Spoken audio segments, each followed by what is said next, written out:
माना सपने में ले लिया जो तूने कश्मीर लेके, उसे क्या तू ऐसी तैसी करवाएगा। ख्वाजा की मजार और आगरे का ताज यहाँ, बोल मेरे यार तू कहाँ से लेके आएगा। बीमार हो गया हूँ मोहब्बत में हार के, पीटा पुलिस वालों ने कपड़े उतार के। अलग अलग विषयों पर अलग अलग छंद हैं। सबसे पहले मैं पाकिस्तान की बात करता हूँ जी। ये समझकर सुने कि पाकिस्तान हमारे देश का कभी भी कुछ नहीं बिगाड़ सकता, क्योंकि पाकिस्तान का जितना वार्षिक बजट है उतने का तो हमारे एक नेता यहाँ घोटाला कर देता है। एक छंद सुना रहा हूँ पूरी मस्ती के साथ, स्वागत है।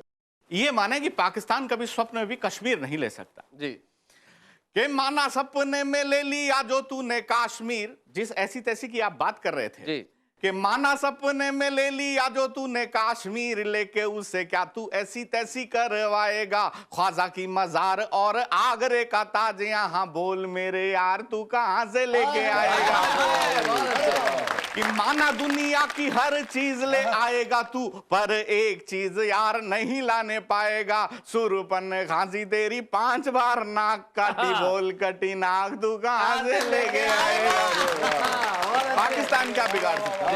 और अब अमेरिका भी हमारे देश का कुछ नहीं बिगाड़ सकता। एक छंद अमेरिका को समर्पित करता हूं जी। कि अमेरिका ने कहा क्या विकास कर लोगे तुम जिंदगी में कुछ नहीं कर पाओगे। भारत ने कहा ऐसी उन्नति करेंगे हम, तुम मुंह में उंगली दबाते रह जाओगे। कि भारत ने कहा ऐसी प्रगति करेंगे हम, तुम सब डांस करोगे बिन डंडिया। ज्यादा बोलोगे तो व्हाइट हाउस पर लिख देंगे, this building is made in India, this building is made in India, this building is made in India. हम तो चमत्कारों के लोग हैं साहब। और 2 छंद मैं बिल्कुल नए सुनाना चाहता हूं। मैंने कल्पना की कि एक नई अभिनेत्री का नया पति मरा है। अच्छा। वो सत्यवान सावित्री वाले दृश्य को याद करें। नई अभिनेत्री का नया पति मरा है, तो यमराज उसे लेने आया हुआ है। उसने बगल में गाड़ी पार्क की हुई है, यमराज उसे लेकर जाना चाहता है। और यमराज का और उस अभिनेत्री का संवाद देखें। पति मरा हुआ नीचे पड़ा है। नया छंद आपको सुनाता कि अपने मृत पति के जीवन दान हेतु एक अभिनेत्री यमराज सन खड़ी थी। कजरारे नयनों को तीखा कर रही थी कि उस समय लग रही सुंदर वो बड़ी थी। यमराज ने कहा मैं जिंदाई से कर दूंगा, यमराज ने कहा मैं जिंदाई से कर दूंगा। सुंदरी ये तेरी दशा नहीं देखी जाएगी, एक शर्त पर ही मैं इसे छोड़ रहा हूं कि इसे छोड़ आप मेरे साथ चली आएगी। अब पंक्तियां सुन। इसकी जगह मैं तुझे लेके जाऊंगा कि तुझको मैं अग्नि कुंड में तपाऊंगा। आप क्या समझ रहे थे? जी जी जी। इसकी जगह मैं तुझे लेके जाऊंगा कि तुझको मैं अग्नि कुंड में तपाऊंगा। बंकिम से नयनों को बाटी जैसा सेक दूंगा, नरक में ऐसी यातनाएं दिलवाऊंगा।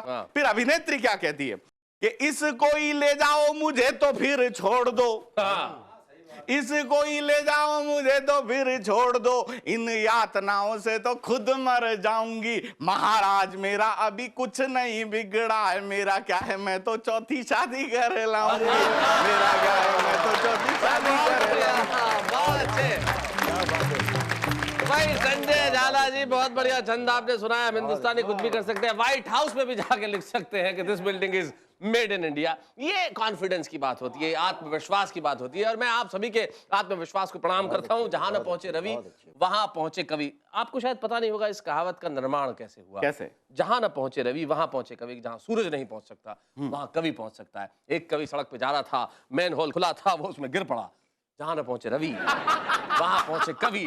जहां सूरज की किरणें नहीं पहुंच सकती वहां कवि पहुंच सकता है। लेकिन मजाक की बात और है, हम सूरज की किरणों से, नभ से, आसमान से, बादलों के बीच से, धरती की गहराइयों से, समुद्र की अतल गहराइयों से हम वो सब चीजें उठा के ले आएंगे जो आपने नहीं सोची, जो जो आपने सोचना चाही भी, आपके दिमाग में भी है, आपकी भावना है, लेकिन वो शब्द नहीं बन पाई, वो कवि जो आपके दिल की गहराइयों के भीतर उतरते हैं, आपकी भावनाओं को, आपके गुस्से को, आपके प्यार को, आपके जज्बात को, आपके विचारों को, आपके सम्मान को, आपके खुलूस को कविताएं बना के आपको सुनाते हैं। आपकी वो तमाम भावनाएं जिन्हें हम शब्द देते हैं, हम उन कवियों को आपके बीच में लेके आते रहेंगे, आपकी भावनाओं को कविताएं बनाते रहेंगे, उन्हें यहाँ सुनाते रहेंगे, और मैं जानता हूं उन्हें सुन के आप कहते रहेंगे बहुत खूब।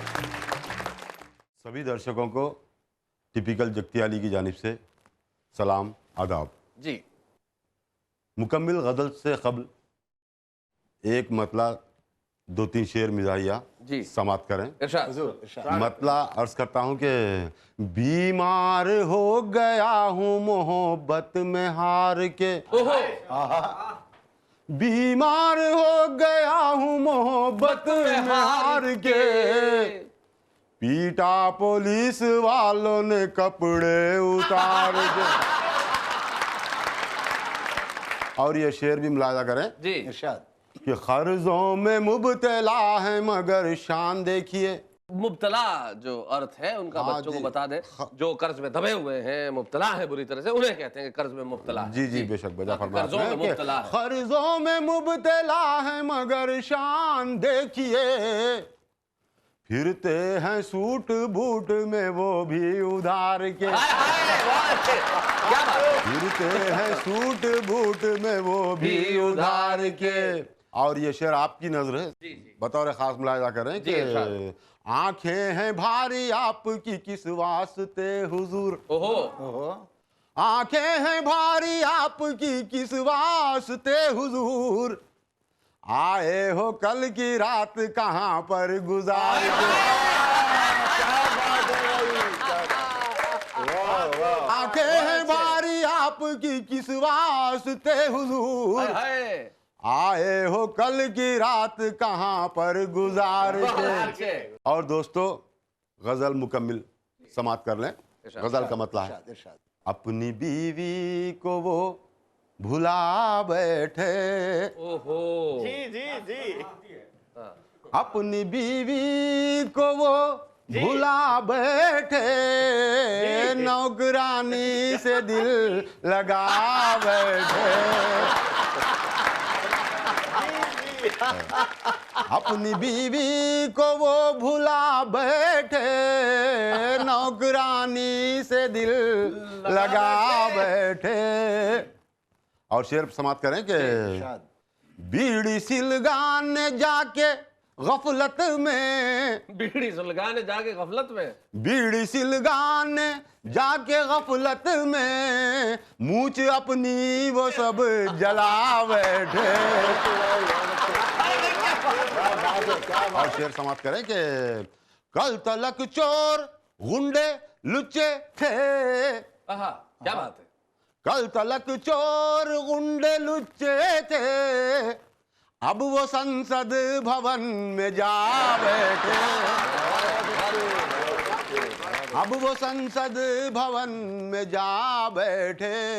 और गजल का मक्ता समाप्त करने के एक जमाना हुआ नहीं हंस कर, एक जमाना हुआ नहीं हंस कर, तुम टिपिकल हमें हंसा बैठे, तुम टिपिकल हमें हंसा बैठे, अपनी बीवी को वो भुला बैठे, नौकरानी से दिल लगा बैठे।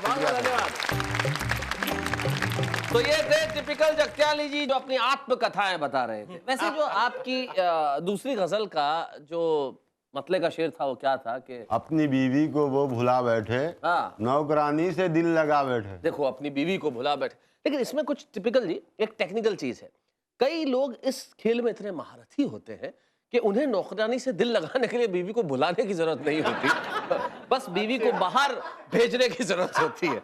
जैसी बीवी को बाहर भेजा जाता है वो नौकरानी से दिल बिल जैसा भी आप कहते हैं लगा लेते हैं। हमारे बहुत सारे दर्शक मेरी इस बात से सहमत होंगे, हालांकि वो कह रहे होंगे शैलेश जी ऐसी बातें मत कीजिए, घर के भेद खोलिए मत, लेकिन क्या किया जाए साहब, दिल तो दिल है, वो कहीं भी लग सकता है। मैं बस यूं गया और यूं आया, तब तक आप अपनी बीवी को जवाब दीजिए कि जब वो दिन में सब्जी खरीदने गई थी आप क्या कर रहे थे। तब तक कहते रहिए बहुत खूब।